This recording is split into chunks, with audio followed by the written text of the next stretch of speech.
In 1981, science fiction novelist Mildred Amos published a book titled Anna to the Infinite Power. The young adult novel is about a 12-year-old girl named Anna Hart, who is a budding genius and talented pianist.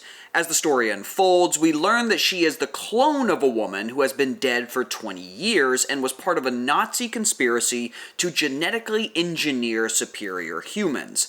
This woman, whose name was also Anna Zimmerman, was a talented physicist and musician, so the Nazis chose her DNA as the blueprint for their ideal new society. We learn that there are many Anna clones, and all of them are brilliant and talented, if not particularly happy with their plight as clones. Young Anna's mother, who is complicit in the cloning, praises the virtue of human cloning, quote, "It means genius does not have to die, or talent, or beauty, or health, not when we can clone an Anna Zimmerman or a new Einstein, should there ever be one." Human cloning is a major science fiction trope, typically morally repudiated as in the popular 1932 novel by Aldous Huxley, A Brave New World.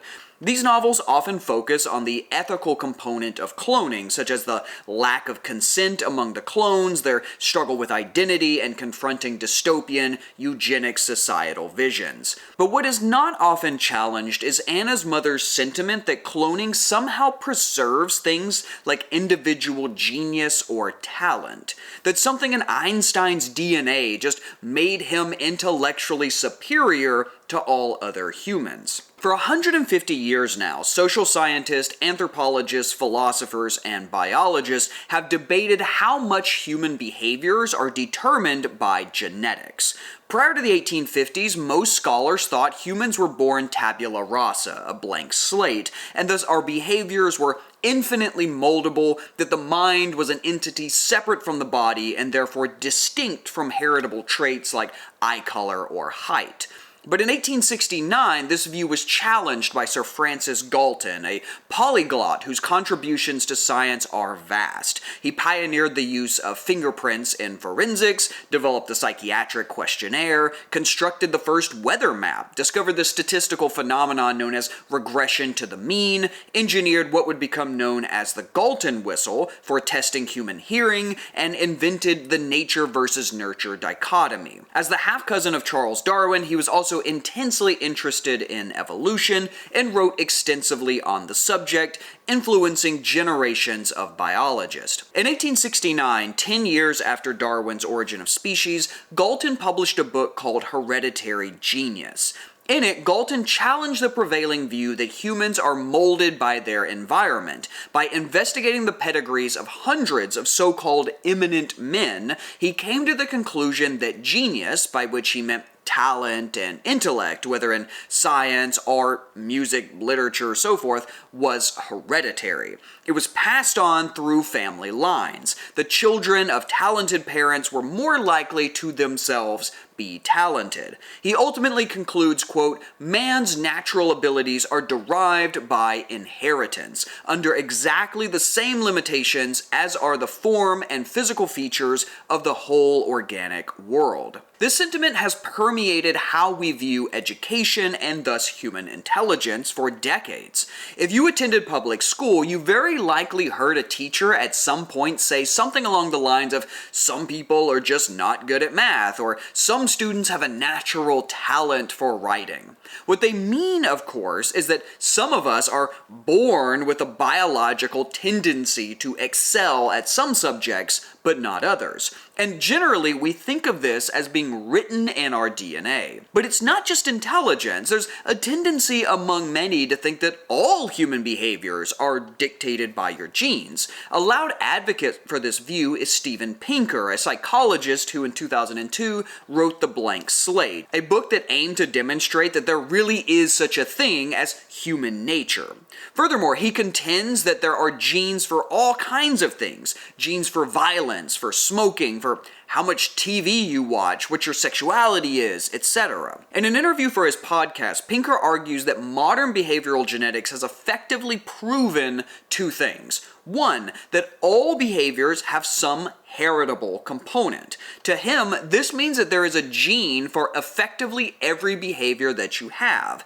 Do you like ice cream? There's a gene that influences that. Do you enjoy reading romance novels? Gene for that. He doesn't necessarily believe that genes dictate the entirety of your behavior, but that they do ultimately play some important role. Second, he contends that the effects of genes are stronger than the effects of families. What he means by this is that your genes dictate more of your behavior than how you were raised. In effect, nature trumps nurture. You can imagine how this view of human nature might shape the way we perceive things like wealth and poverty.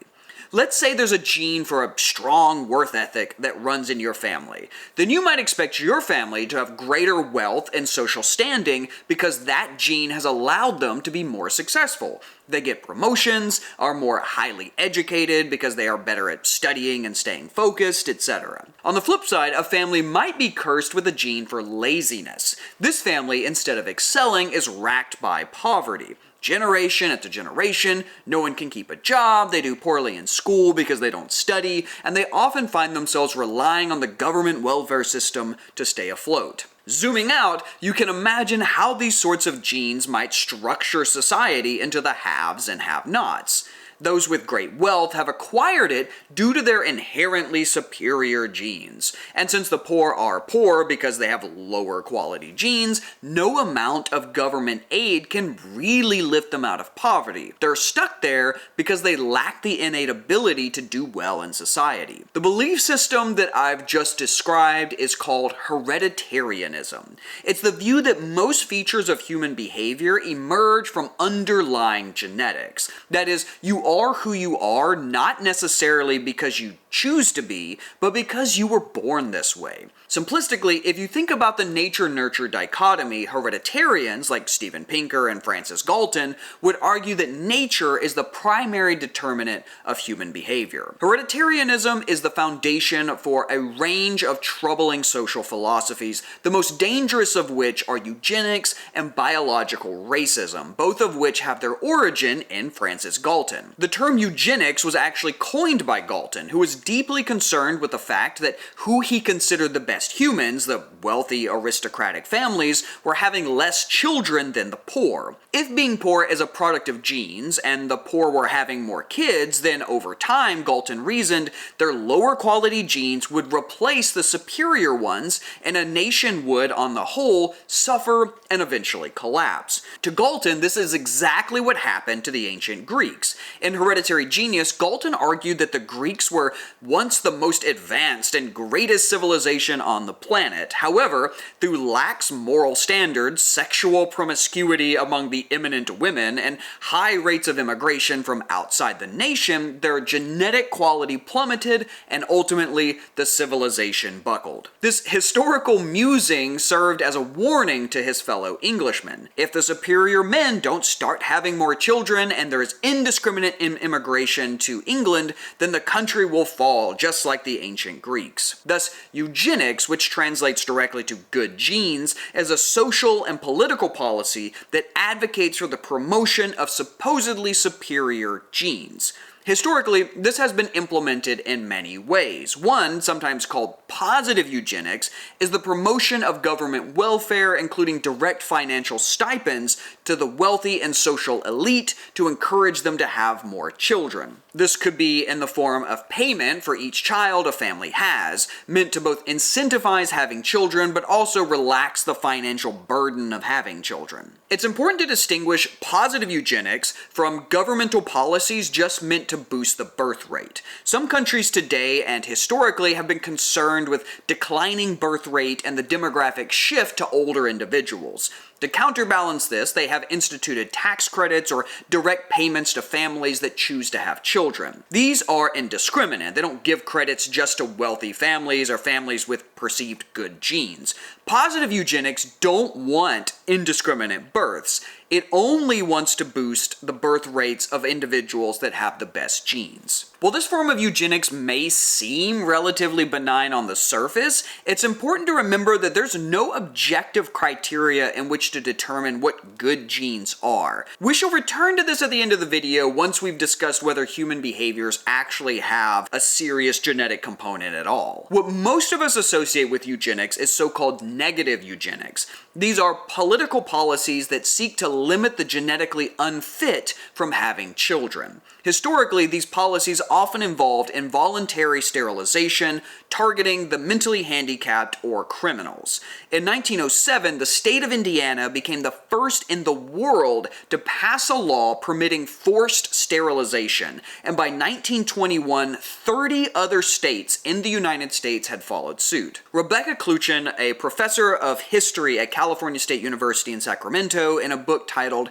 Fit to be Tied: Sterilization and Reproductive Rights in America, noted that men and women were sterilized for different reasons. Men were often sterilized as an attempt to make them less aggressive and hence curb their criminality. Women were sterilized for the more straightforward reason of preventing them from having any more children. Because of this, far more women were targeted than men.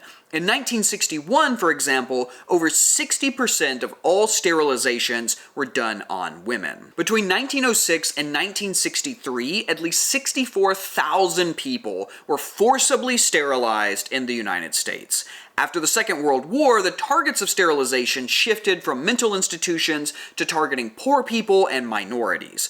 Because of this, it's unclear exactly how many people were sterilized between 1960 and 1970, but the number may be as high as 80,000.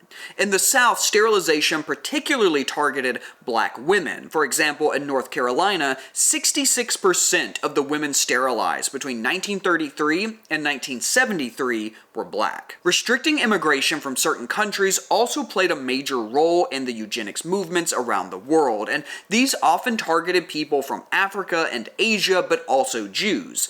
These policies, of course, were fulfillments of recommendations from Galton himself, who had argued in 1869 that a major reason for the collapse of Greek civilization was indiscriminate immigration. For immigration to be a concern for the supposed genetic health of a nation, one must accept the hereditarian position that there are genetic differences between the so-called races. That is, hereditarians believe that race is biological, not merely social and cultural. And you must believe that there's a hierarchy to races. Inevitably, Western Europeans are placed at the top, and Africans and Australian Aborigines are placed at the bottom. The great statistician and student of Francis Galton, Carl Pearson, who invented correlation coefficients, p-values, and the chi-squared test, was a devout believer in this view of society. In 1900, Pearson gave a talk titled National Life from the Standpoint of Science, in which he said of the Africans, quote, "Educate and nurture them as you will, I do not believe you will succeed in modifying the stock."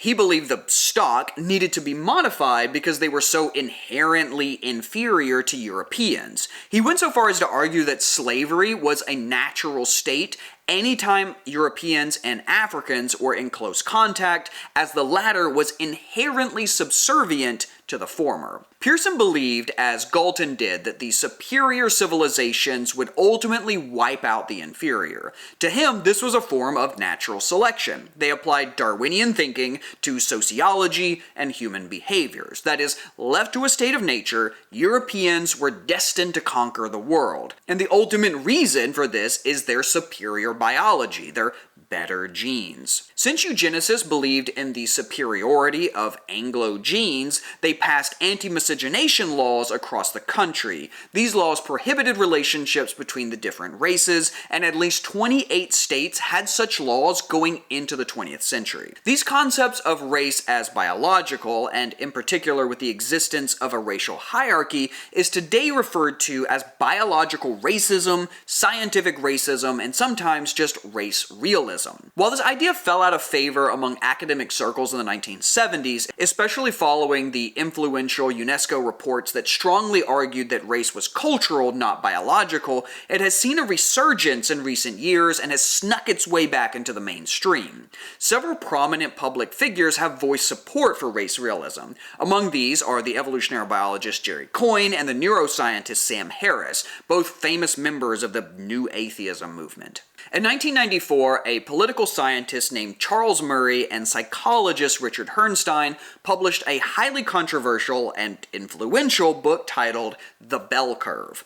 It serves as perhaps the modern text on hereditarianism. It argues that human intelligence has a significant biological basis and that this shapes society as we see it, that there's a direct connection between race and intelligence, with blacks having inferior IQ to whites, and that there exists a race of cognitive elites, people who should serve as the biological model for a nation going forward. To summarize, hereditarianism is the belief that human behaviors are mostly shaped by your DNA. Because of this, the structure of society is a reflection of biological differences. To return to the example of human cloning, if I took the DNA sequence of a person who had affluent parents, grew them in a petri dish in complete isolation, and then sent them out into society with no knowledge of who their parents were, they too would become affluent, intelligent, and successful contributors to society because ultimately, we are our genes. Now that we have a historical and conceptual introduction to the idea of hereditarianism,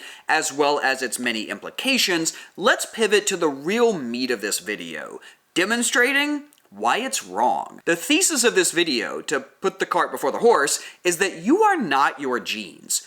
To demonstrate this, we need to first learn a little bit about quantitative genetics. Hereditarians use concepts like heritability. You'll hear them say things like IQ is 80% heritable. Thus, we need to chat through what heritability is, how it's calculated, and the many issues that plague most estimates and interpretations of heritability in humans. If the last time you took a class on genetics was in high school, what you likely remember from it is the little Punnett square where you line up the different alleles or the variants of a gene to predict what the distributions of genotypes will be in the next generation. Often the examples come from the pea plants experiments of Gregor Mendel, and while these simple examples help to teach the basics of what we call Mendelian genetics, which describes sort of the fundamental rules of inheritance, traits are often more complex than this. Most traits are impacted by dozens, if not thousands, of different alleles. Because of this, it's simply impossible to make a Punnett square for such complicated traits. The realm of genetics that deals with complex traits is called quantitative genetics.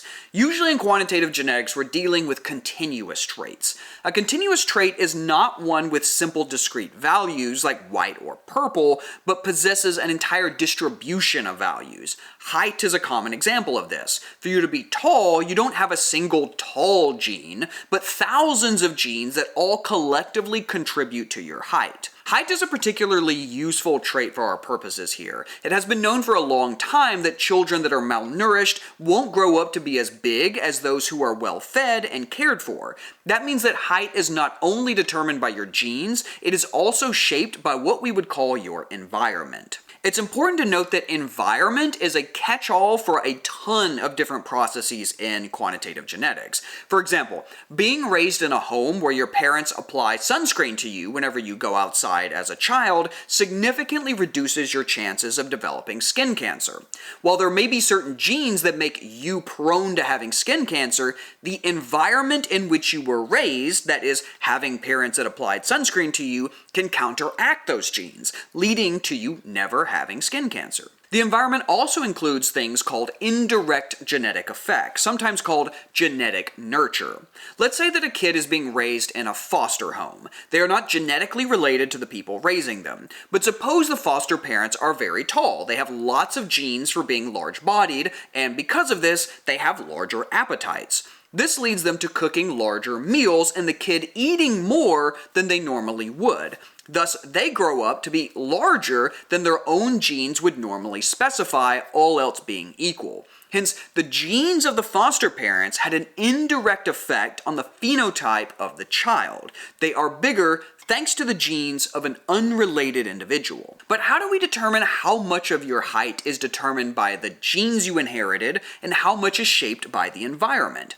This is a fundamental question in quantitative genetics, and it underlies the concept of heritability. Definitionally, heritability is the amount of variation in a trait that is determined by genetics. All traits have some variation. Take hair length, for example. If you take a sample of humans, you could measure how long each individual's hair is, and it would generate a distribution, some long, some short, some average length. But of course, most of that variation is not due to genetics. It's due to each individual just styling their hair. Importantly, styling their hair would be considered an environmental cause of the variation of hair length. Because hair length is mostly determined by the environment, you'd say that particular trait has low heritability. But this is trickier than it seems on the surface. It's important we always remember that heritability is a measure of the cause of variation, not the cause of the trait itself. To say that a trait has high or low heritability doesn't actually tell us anything about whether that trait has a genetic basis. To demonstrate this, consider the case of having 5 fingers. The vast majority of humans are born with 5 fingers on each hand. While there are exceptions, like in the case of polydactyly, it's extremely rare. Most people that have a different number than 5 have less than 5, and that is due to them losing a finger in some accident. Thus, when there exists variation in finger number, it's almost entirely due to the environment. So we'd calculate the heritability of having 5 fingers as being very low. Genetics plays a tiny role in determining that variation. But having 5 fingers is genetically controlled. As a trait, it's virtually completely determined by genes. Thus, you have 5 fingers because your parents had them, and so on. It is a heritable trait in the strictest sense, even if the heritability of it is low. The same thing can be applied to a trait like intelligence. Intelligence may be entirely genetically controlled without the variation in intelligence being a result of genetics. Mathematically, heritability is defined in one of 2 ways, what we call broad sense heritability and narrow sense heritability. Let's start with broad sense. Broad sense heritability is defined as the ratio of the genetic variance of a trait to the total phenotypic variance. In this broad sense, the genetic variance is all genetic effects. This means additive genetic effects in which the impact of each gene can be predicted by the simple sum of the number of genes you have, the dominance effects, where the genes may be dominant or recessive, and epistatic effects, where 2 genes on the same genetic background can interact in complex ways in respect to how they contribute to trait variance. It's important to note we virtually never measure broad sense heritability. This is because dominance and epistatic genetic effects are mostly indistinguishable from the environment itself, as we'll soon see. Instead, what we measure is the narrow sense heritability. The narrow sense heritability is the ratio of the additive genetic variance to the total phenotypic variance, ignoring all other genetic effects. The reason we care so much about the additive genetic variance is twofold. 1, it's straightforward to estimate the heritability from population data, and 2, natural selection, when it's acting on the mean of a trait, acts on the additive genetic variance of that trait. Let's unpack each of these. Let's continue using height as our example, but pretend for a moment that there is exactly 0 influence on height from the environment. Further, let's assume that all genes that impact height do so additively. If this is the case, then we can make a very easy prediction about how tall the children of 2 parents should grow up to be. On average, they should grow up to be the average height of their parents. To visualize this, imagine plotting the average height of parents on the x-axis and the height of children on the y-axis. If there are no other genetic or environmental effects outside of additivity, then parents with average height of 6 feet should have children with an average height of 6 feet. Let's fill in a bunch of examples from short to tall. Notice how all these points fall along a straight line. Now, we already know, since this is a toy example, what the heritability of height is. But if we didn't, we could estimate it directly from this graph. We do so by performing a linear regression. This is a statistical technique in which we fit a line to the points on the graph such that the slope of that line minimizes the distance between the line and any of the points on the graph. If all the points fall along the line perfectly, as they do in our example, then the slope of the line is 1. This means two things. It means that there is a perfect correlation between parents and their children, and when this is the case, it means that heritability is equal to 1. When heritability is equal to 1, that means that all of the variation of a trait is due to genetics. Okay, now let's add a little bit of noise to make it more realistic. Since we know that human height is shaped by a combination of genes and the environment, we don't expect there to be a perfect correlation between children and parents. Of course, tall families tend to be taller, but their heights are rarely, if ever, exactly the same. Now, with some noise, let's perform the linear regression again. Notice now the line doesn't go through all of the points perfectly. The slope is no longer equal to 1. The slope we estimate here is instead 0.76. That means that the heritability of height in this example is 76%. Again, 76% of the variation that we see in this trait in this population is due to genetic differences. This also means that the environment is responsible for the remaining 24%. Notice that what we're calling the environment in this example actually includes both genetic and non-genetic impacts.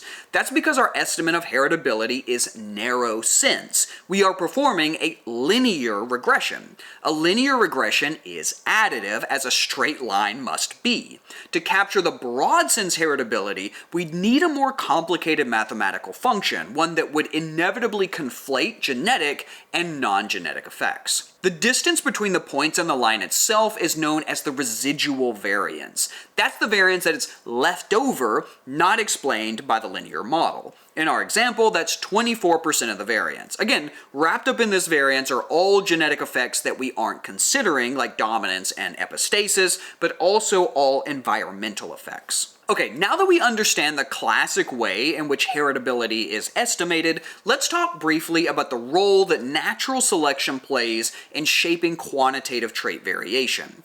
In 1918, the statistician and famed evolutionary biologist R.A. Fisher laid the groundwork for the entire field of quantitative genetics when he first uncovered that correlations we've already chatted through, but also when he found that the degree to which natural selection can shape the mean of a trait in a population is directly connected to the heritability of that trait. To understand this, imagine you're a farmer trying to breed taller corn stalks. Your current crop height is normally distributed and on average is 180 centimeters.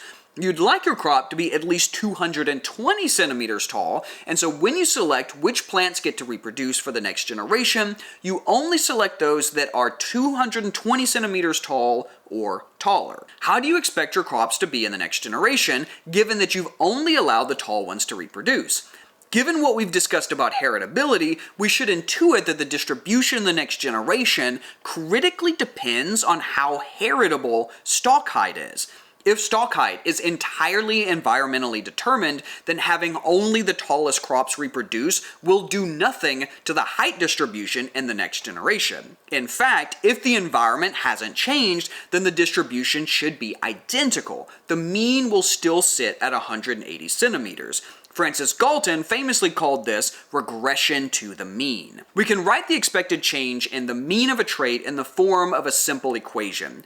Delta z is equal to h squared times s, where delta z is the change in the mean of the trait, h squared is the narrow sense heritability, and s is the selection differential. This equation is famously known as the breeder's equation. Let's plug in some numbers. The s term is 220 minus 180, which is 40 centimeters. If heritability is 0.76, then delta z is equal to 30.4. Thus, the new population mean in the next generation will be 180 plus 30.4, or 210.4 centimeters. A few things to remember here. First is that this is a mean. There will be plants taller and shorter than this. Second is that despite the fact we only let plants 220 centimeters or taller reproduce, the mean is still a full 10 centimeters less.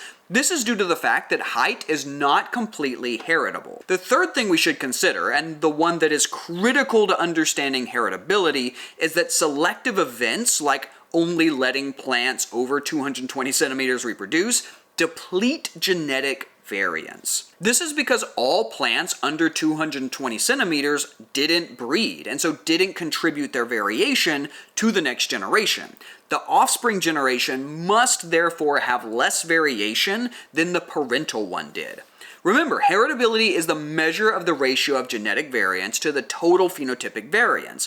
As genetic variance becomes smaller, it can begin to contribute less to the overall phenotypic variance. Now, it's of course possible that the phenotypic variance also shrinks, and so heritability remains constant.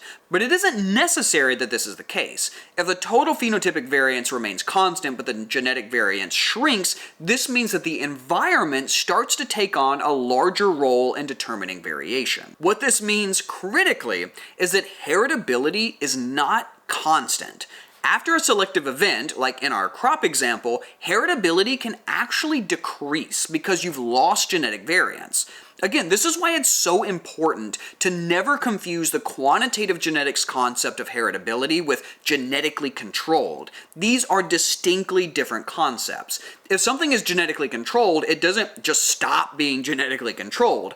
But a trait can cease to have any variation that is determined by genes. Thus far, we've learned how to define and measure heritability, and how heritability dictates how natural selection is expected to act by introducing the breeder's equation.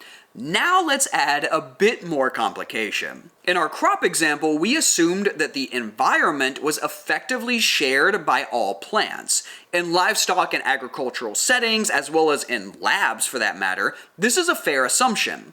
But when we start looking at organisms in nature, and especially humans, this assumption rapidly becomes untenable. No two people are exposed to exactly the same environment. Now, this is only a problem if there is a correlation between parents and offspring in the environment that they're exposed to. If everyone is exposed to different environments, but their exposure is randomly distributed, then the environment just acts like noise around our estimates of heritability. But of course, humans aren't exposed randomly to environmental factors. There is an incredibly strong correlation between the environment that your parents were exposed to and the one that you are exposed to. In fact, we can conceptualize the environment in humans as being inherited just like genes. Let's take wealth as an example. If you're wealthy, you are far more likely to have had wealthy parents, and indeed extremely likely that some of your wealth was obtained directly from your parents, and they in turn were more likely to be children of wealth. In fact, this is exactly what Galton observed in 1869 when he was tracing wealth and prestige through pedigrees. Social eminence appeared to be heritable just like height and eye color. But Galton's failure was in not recognizing that there are more forms of inheritance than simply genetic. You also inherit the environment of your parents, who inherited their parents' environment, etc.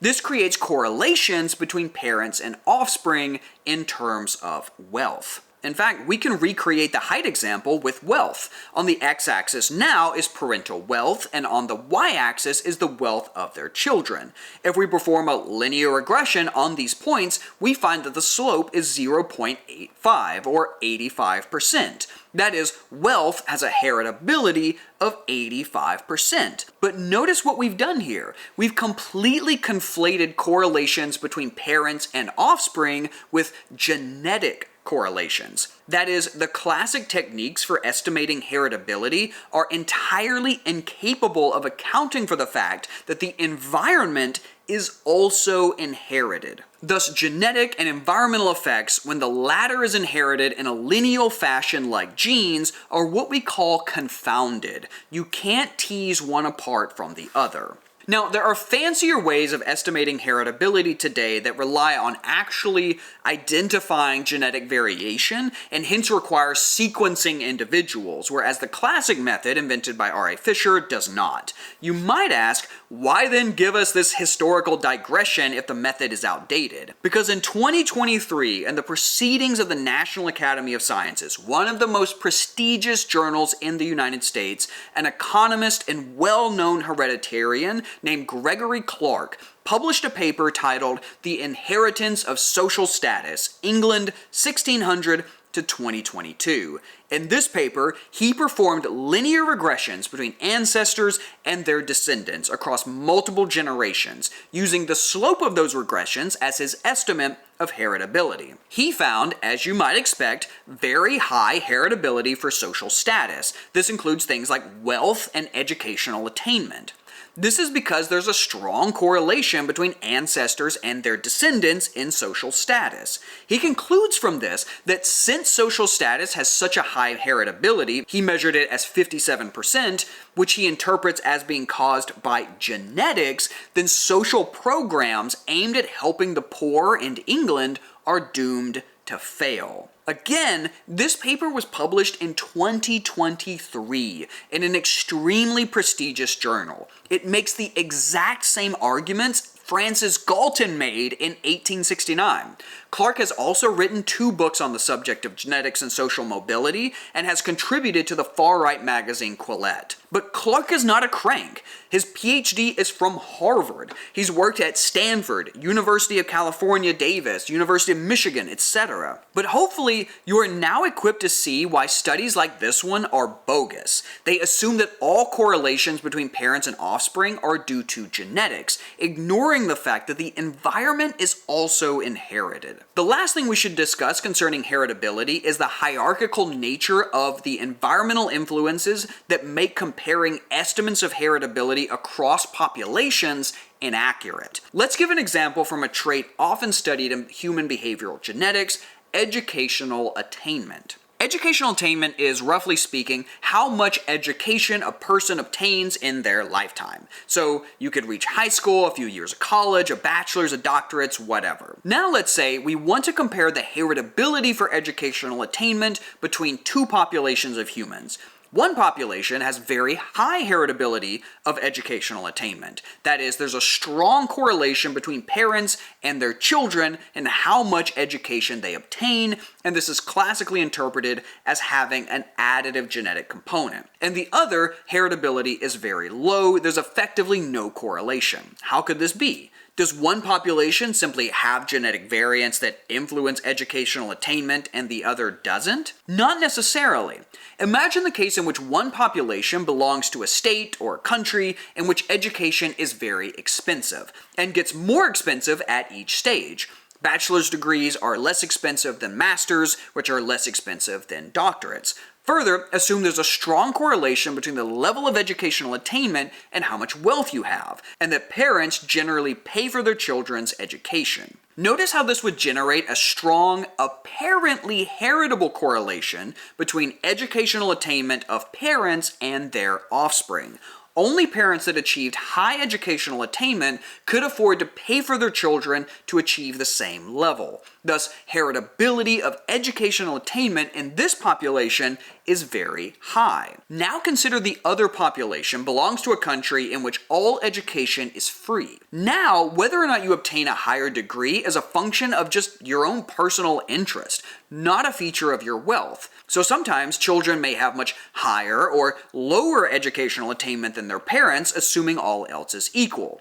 By this we mean that highly educated parents don't try to push their children into also being higher educated. They let their children make their choices all on their own. In this society, educational attainment would have a very low heritability. While these are simplistic examples, they serve to demonstrate the complicated nature of heritability. We like to think a trait has some set of genetic variants that underlie it, and that these should be the same across all populations, such that measures of heritability are comparable. But the environment interacts with these genes in complex ways, sometimes completely overriding their effects. Now that we've chatted through some classic measures measures of heritability and their interpretation, let's move on to more modern techniques for estimating heritability that rely on directly looking at the genes themselves as opposed to just the correlations between parents and children. We're going to call what we've been discussing thus far classic heritability and the more modern forms molecular heritability.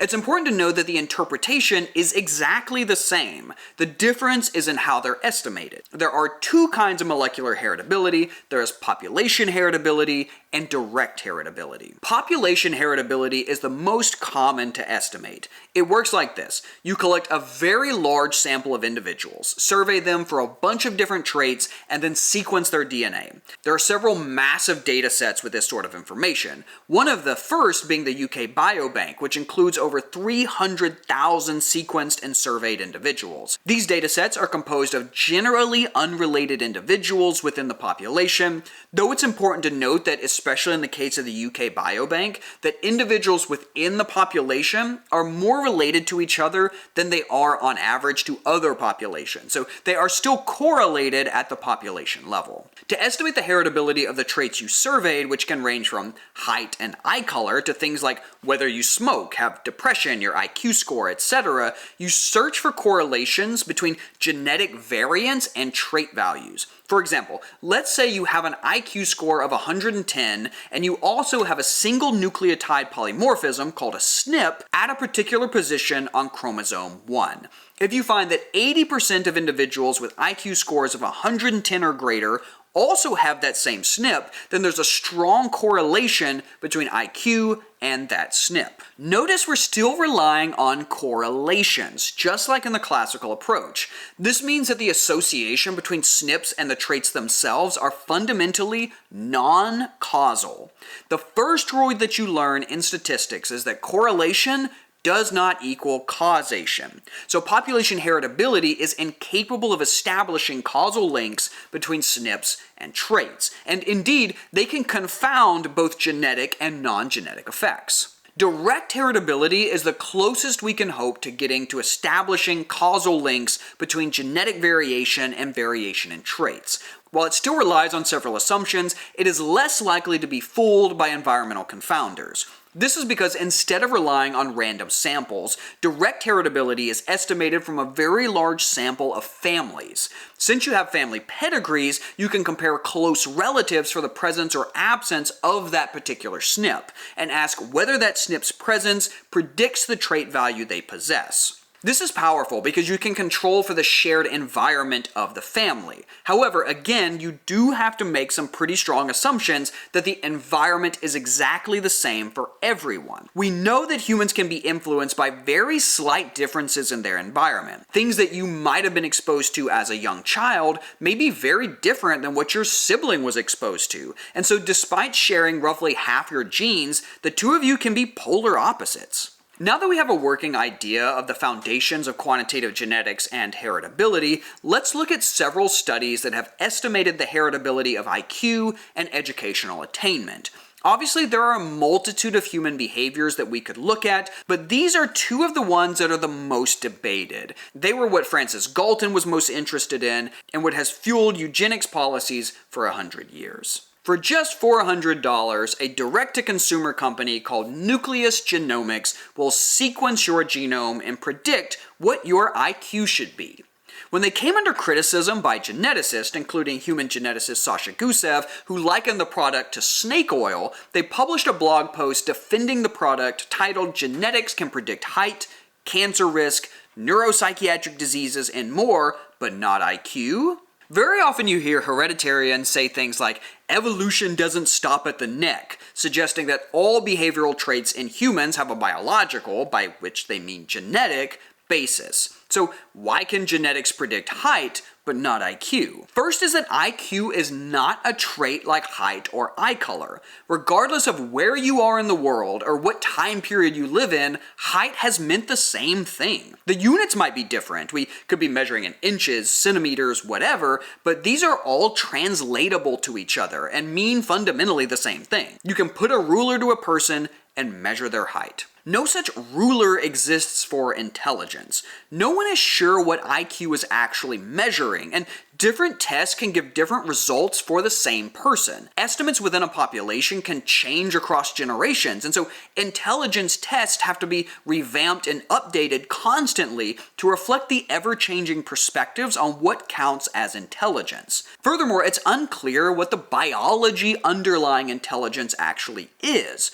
Obviously, intelligence as a trait is an emergent property of many underlying processes that we have little direct knowledge of, including just how much of the variation in intelligence between individuals is biological at all. Even in common language, we can speak of different kinds of intelligence. We talk about book smarts or street smarts. We differentiate wisdom from knowledge. We talk about things like emotional intelligence or social intelligence, which is our ability to understand how our actions affect others and sort of read the room, if you will. All these kinds of intelligence differ across individuals, and there's no single metric that adequately captures them.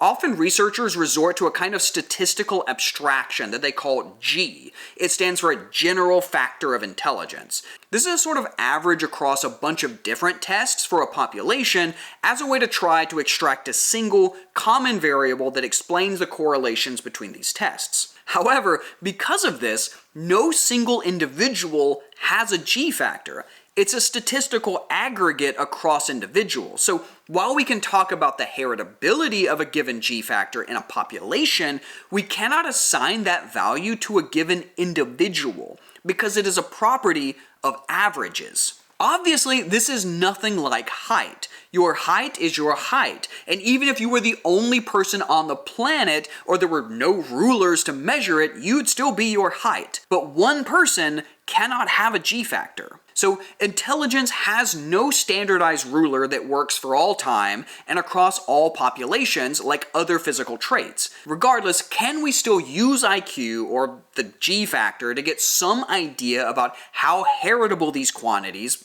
whatever they're measuring, really are? A massive population survey of almost 270,000 individuals, drawing from several large genomic databases, sought to determine how well they could predict intelligence from genetic variance. Despite the enormous sample size, which lent incredible statistical power, their model could only explain 2 to 5% of the variation in intelligence among Europeans. For comparison, a similar large-scale study found that genetics could explain around 45% of the variation in human height. It's also important to note that this study was predicting G factors, not individual intelligence per se, and so it's unclear even what that 2 to 5% is capturing at the individual level. Not only is IQ less predictable using genetics than height, it's also much more confounded by environmental effects. We can see this by comparing estimates of population heritability with direct heritability estimates from within families.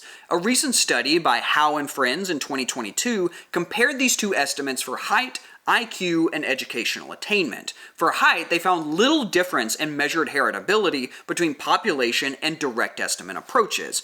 This is what we would expect if the effects of the environment are as strong at the population level as they are at the family level. Conversely, they measured the population heritability of IQ as 23% and educational attainment as 12%. But when they measured the direct heritability, both of the measures dropped.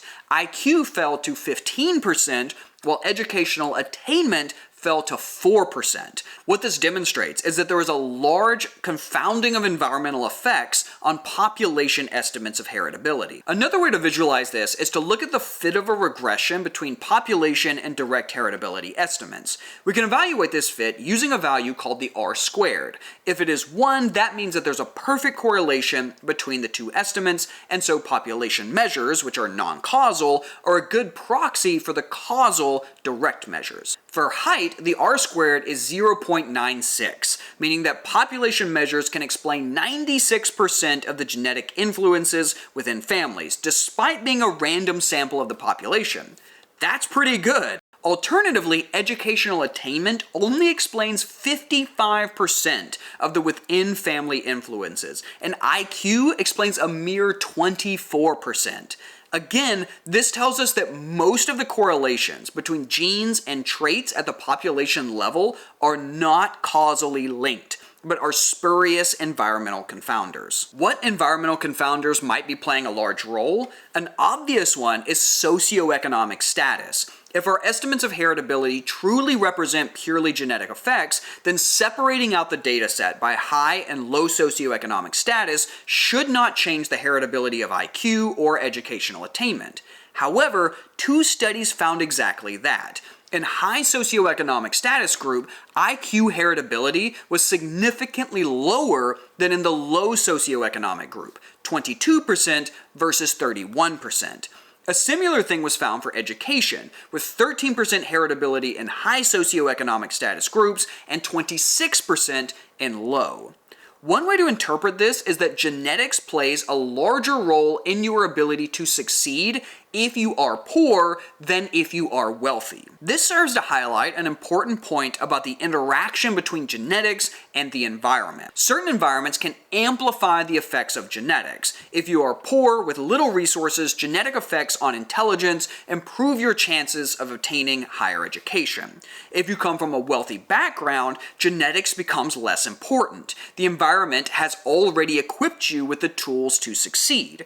Critically, this doesn't mean that either of these individuals are smarter than the other. They have attained the same educational level and have the same IQ. They just achieved it through different means due to the disparate influences of the environment on their genes. A common conclusion that hereditarians make is that since there are genetic influences on IQ or educational attainment, governmental programs trying to lift people out of poverty and provide free education are fatally flawed. You just can't help some people because they are naturally less intellectually gifted. But that ignores the fact that genes and the environment work in tandem, not independently. Change the environment and you can change the influence of the genes themselves. As in the case of IQ and socioeconomic status, you can literally lessen the influence of genes by improving the environment, ultimately making them less relevant. Another important component that we have yet to talk about is who is actually participating in these studies.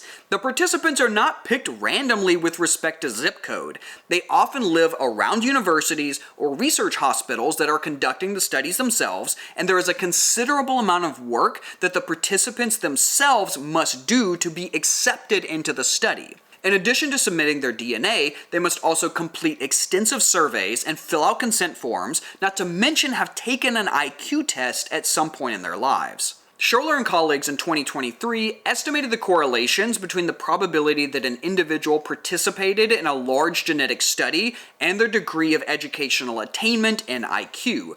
They found strong correlations between each, indicating that the more educated you are, the more likely you are to participate at all. This has severe ripple effects on the statistical models that are built downstream. They become trained on a dataset that is biased towards more educated individuals. Lastly, hereditarians have an obsession with the differences in intelligence between two populations. As we chatted about earlier, these sorts of concerns fuel xenophobia. They lash out at immigrants and refugees who they see as bringing in bad genes from elsewhere.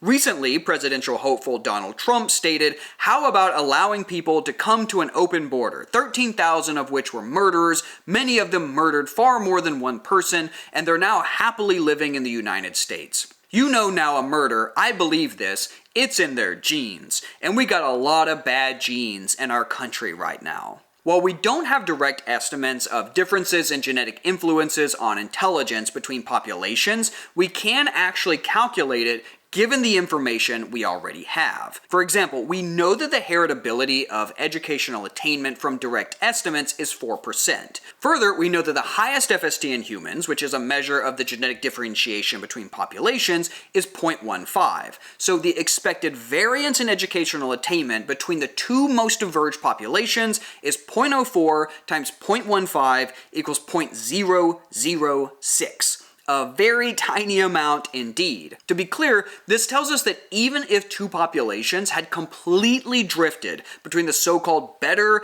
and worse alleles impacting educational attainment, those differences would maximally be a fraction of a percent. So IQ and educational attainment as traits have very low heritability in both population and direct measures, and those measures are highly confounded by environmental effects in ways that other traits are not. Measures of intelligence are non-standardized and vary through time, and we have no idea what the underlying biological basis of these measures even are. Individuals can score high or low on different tests and can even have different scores across their lifetime. We even saw that genes can play larger roles in some environments than in others, highlighting the complex way in which genes and the environment interact, and how the environment can actually wash out the effects of genes. Now that we've gone through the quantitative genetics of heritability and chatted through two major human cognitive traits, IQ and educational attainment, that have been at the center of the hereditarian debate since Francis Galton,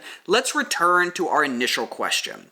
Are you just your genes? Let's answer this by recalling Pinker's supposed laws of behavioral genetics. He claimed first that all behavioral traits have some genetic basis. He is basing this off the observation that all behavioral traits estimated have some non-zero heritability. So does this mean that they all have a genetic basis? No. We've seen how environmental, which in humans includes cultural forms of inheritance, can exactly mimic genetic inheritance. So for the vast majority of human traits, like the preference for a certain kind of music or interest in 20th century cinema, there's no evidence that genes are responsible. That's not to say they aren't, but there's simply no way to tease apart the confounding effects of environmental inheritance. The vast majority of studies looking at trivial human behaviors are performed by estimating population heritability, which, as in the case of the classic approaches, relies on non-causal correlations that are completely confounded by the environment. Thus, traits very rarely have a heritability of 0, but a non-zero heritability does not necessarily mean that the trait is genetically controlled or that the variance is due to genetics. So Pinker's first law of behavioral genetics is not a law at all. It's a failure of basic statistics. Say it with me. Correlation does not equal causation. What about Pinker's second law? This one was that the effects of genes are greater than the effects of families. Again, this means that genetic impacts outweigh environmental ones. Is this true?